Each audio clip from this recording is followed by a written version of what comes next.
everyone, and welcome back to the ongoing interview series with the staff of the Media and Culture Studies Department of Utrecht University about their projects and publications. Today we will be talking to Professor Dr. Maaike Bleeker about her recently published new book, Doing Dramaturgy, Thinking Through Practice. Hello Maaike, could you tell a bit more about yourself and about your position at the university?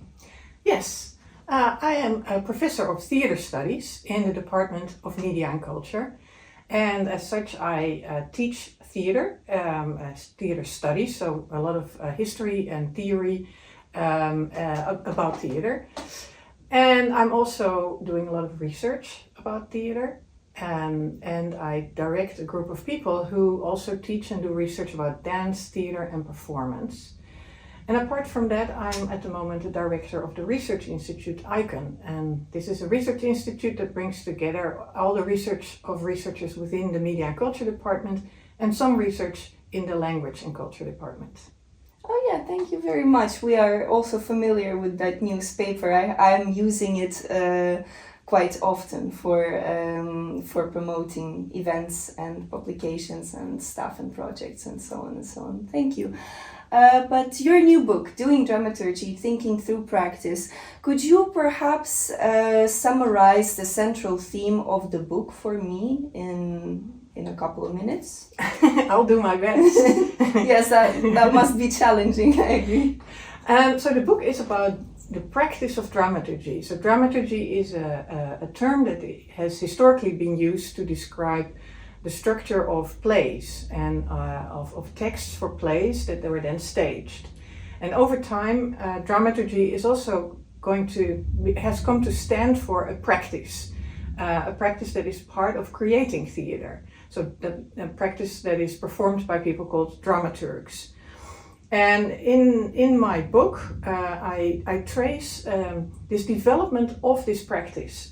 So it is about how this practice changed a lot since more or less the 1980s, and how from a focus very much on text and on the structure of dramatic plays, it became more an advisor in all kinds of creative practices. So not only with plays, but also in other types of theater, in dance, and sometimes also beyond that.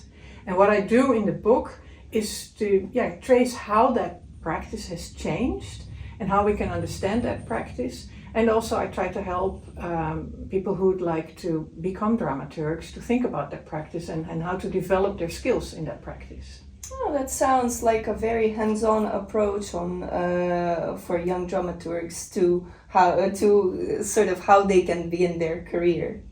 In a way, yeah. I think in the introduction I described it as a combination of philosophy with hands-on skills. Oh yeah. So it's about the kind of developing a more broader perspective on that practice, and then also very practical skills. And then I demonstrate a lot of the ideas that I first introduced with 14 case studies of performances, very different performances, looking at how dramaturgy is part of that and how they were created. That is interesting. Before we go to the 14 performances which you discuss in your book, I was going to ask you what was your motive for writing this book?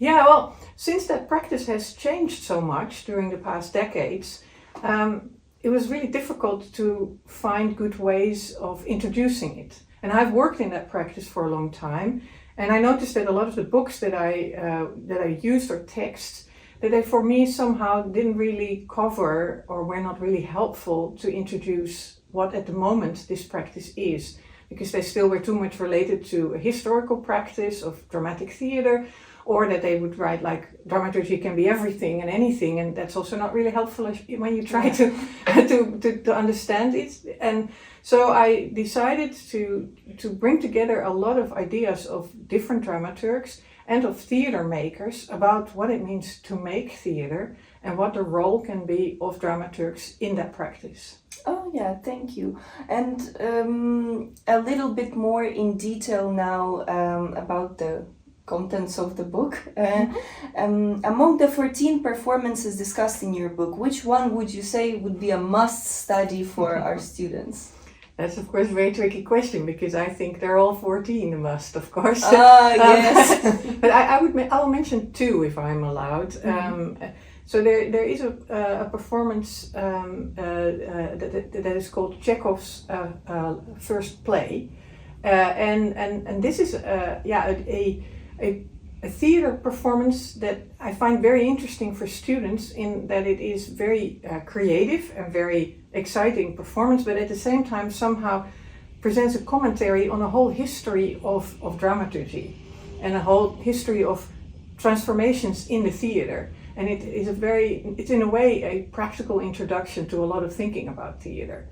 So that's more of a pedagogical, interesting performance. And one that is a personal favorite is Estado Vegetal, and this is a performance that is about plants. And the theater maker is Manuela Infante, and she called it the first plant-based play.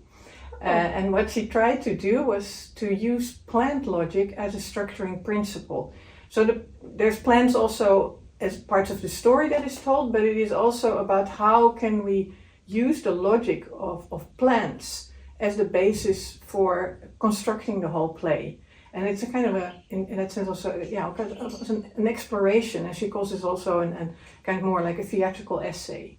Oh, that is very interesting, and goes along with the current trends for sustainability. at least in my mind. Yeah, for sustainability and for the post-human, I would say. Yeah, absolutely. Yeah. Thank you. But could you tell us, please, are there any other projects or publications that you're currently working on right now? Do we have anything exciting to look forward to? Yes, we do. And I think there's two things that quite literally build on and move beyond this book. One is that I have been working during the past years building research around robotics and technology.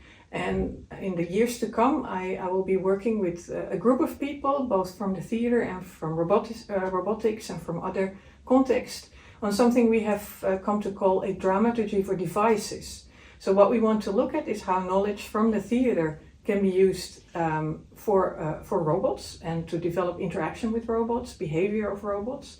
Oh. And on the other hand, how this interaction between the theater and robotics can also inform new ideas about making theater.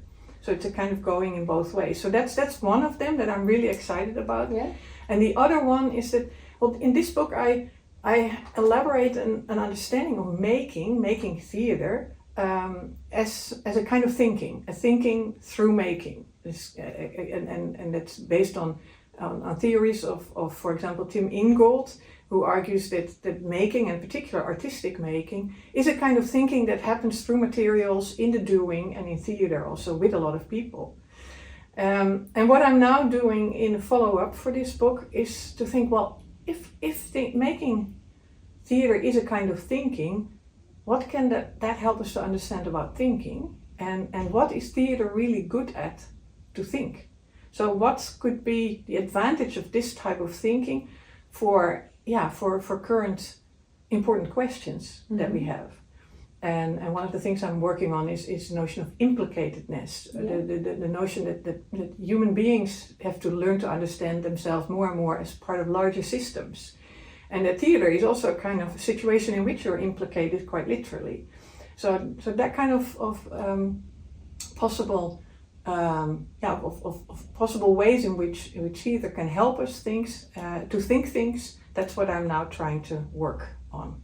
That is very, very interesting. Thank you very much. I did have a question about the project that had to do with robotics. Mm-hmm. Is it in any way perhaps connected to artificial intelligence, seeing how that is also on the rise right now? Yeah. Artificial intelligence is part of how robots operate, and of course there's a lot of work being done on how it can be used for that. So in the research that we're developing, we collaborate among others with social AI department at the Vrije Universiteit, and they approach robots really from AI perspective. Yeah. And so we work also with people from Technical University in Delft, and there it's more about interactive design and there's several other partners involved as well. So it's an important aspect of robotics. It's of course not the only, but it is definitely an important aspect of it as well. Okay, yeah, that's exciting.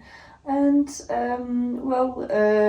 to finalize our interview, I wanted to ask if there is anything perhaps that you would like to share with our viewers, and any suggestions that you might have for them in terms of their career in dramaturgy or so. Just to round it up, maybe a motivational quote.